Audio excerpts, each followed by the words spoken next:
Chapter 22, How to Learn the Practice of Astrology. Garasara. Do what thou wilt shall be the whole of the law. Upguards, and at M. First, you must know your correspondences by heart backwards and upside down, Eku, they are practically all in the Book of Thoth. But if anyone anything lacks, look for it in 777. Then, get a book on astrology, the older the better. Raphael's Shilling Handbook is probably enough for the present purpose. Get well into your head what the manual says about the natures of the planets, the influence of the aspects, what is meant by dignities, the scope of the houses, and so on. Dovetail all this with your classical knowledge, the character and qualities, the powers and the exploits, of the several deities concerned. Next, learn how to set up a figure of the heavens. This need not take an average intelligent person more than an hour at the most. You can learn it from a book.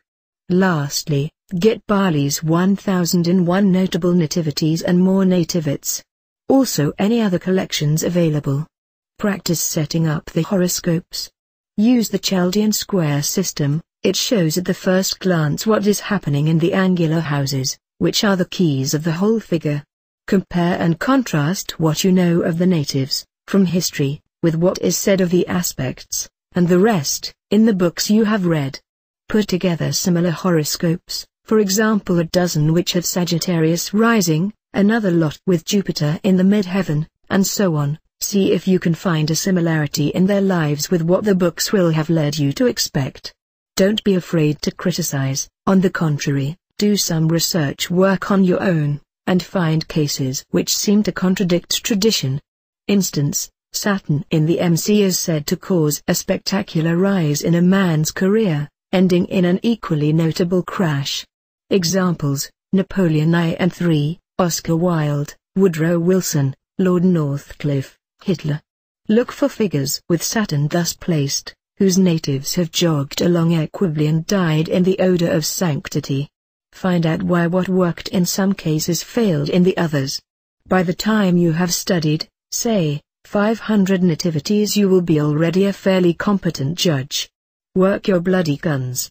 As Kipling says, get a friend, just this once I allow you human intercourse, to set up for you figures of historical importance, or with some outstanding characteristic, for example murderers, champions of sport, statesmen, monsters, philanthropists, heresiarchs, without telling you to whom it refers. Build up the character, profession, story from the nativity. It sounds incredible, but more than a score of times I have been actually able to name him. By the time you have got good at this game, and a most amusing game it is, you may call yourself a very competent astrologer. Sometimes, even now, you may assign the figure of the Archbishop of York to Jabez Balfour or Catherine de' Medici, or mix up Moody and Sankey with Brown and Kennedy. Don't be discouraged, perhaps there may be something to be said for you after all. I believe, as I hope, that you will be surprised at the speed with which you acquire proficiency. All this time, moreover, you have not been wholly idle. You will have been running about like a demented rabbit, and trying to spot the rising sign of everybody you know.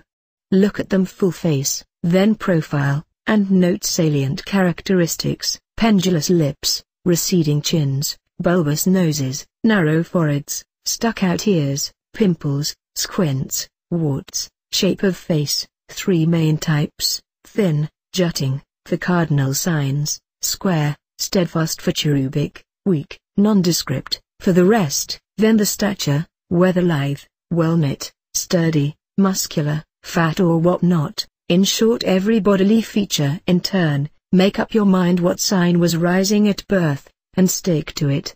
Now to verify your suspicions. The conversation may run thus: can you answer a question without answering another which you were not asked?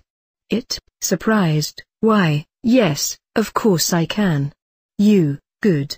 Then, do you know the date of the Battle of Waterloo? It, 1815. You probably have to explain. In any case you begin all over again. When he has contented himself with yes or no you say do you know the hour of your birth? If he says no, you ask if he can find out, and so on. If he says yes, then tell me either the hour or the day and month, but not both. If he gives you the hour, you calculate a bit, and say, then you were born on the nth of December, within a fortnight either way. If he tells you his birthday, work it out as before and then, you were born at p in the morning within an hour either way. This makes it about 11 to 1 against your being right, in either case, on pure chance. Again, you can practice this in cafes, when you visit civilized countries, and it is often possible to scrape acquaintance with people who look specially interesting, and do not, as in England, instantly suspect you of dishonorable advances, and get them to play up.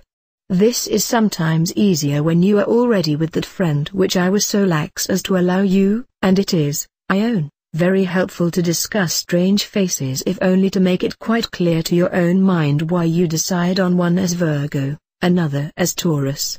A strange thing happened once. I had explained all this to the girl that I happened to be living with, that is, I taught her the names of the signs. She knew no astrology, not even the simple correspondences. After about a month, she was better at it than I was. Why strange? You mutter rudely. Quite right, my dear. I have always been a wretched reader of character. Bless my soul. There was a time when I had hopes of you, I savagely retort. She had picked up the knack, the trick of it. She could select, eliminate, recompose, compare with past experience, and form a judgment, without knowing the names of its materials. When you have got your sea legs at both these parts of your astrological education, you may, I think, put out to sea with some confidence. Perhaps a fair test of your fitness would be when you got 3 people right out of 4, in a total of a score or so. Well, allow for my being in a mood tonight, call it 2 out of 3. If it were guesswork, after all, that means you are bringing it off at 7 to 1. Obviously, when you do go wrong, set up the figure, study it more carefully than ever, and find out what misled you. Remember constantly that the statistical method is your one and only safeguard against self-deception. Within the limits of a letter I could hardly hope to go into matters much more fully or deeply than I have done, but upon my soul, I think that what I have said should be enough for an intelligent and assiduous student. Let me insist that all that is worthwhile comes by experience. Learning one thing will give you the clue to another. Well do I know to my sorrow how hard it is, as a rule, to learn how to do a thing solely from written instruction, so perhaps you had better arrange to see me one day about the actual setting up of a figure. Probably, too, there will be a few points that you would like to discuss. I will end by betting you 6 clothing coupons to a pound of sugar that in 2 years' concentrated work on these lines you will become a better astrologer than ever I was. This is very cunning of me. In 2 years we shall all be getting clothes without coupons. Love is the law, love under will. Yours fraternally, 666.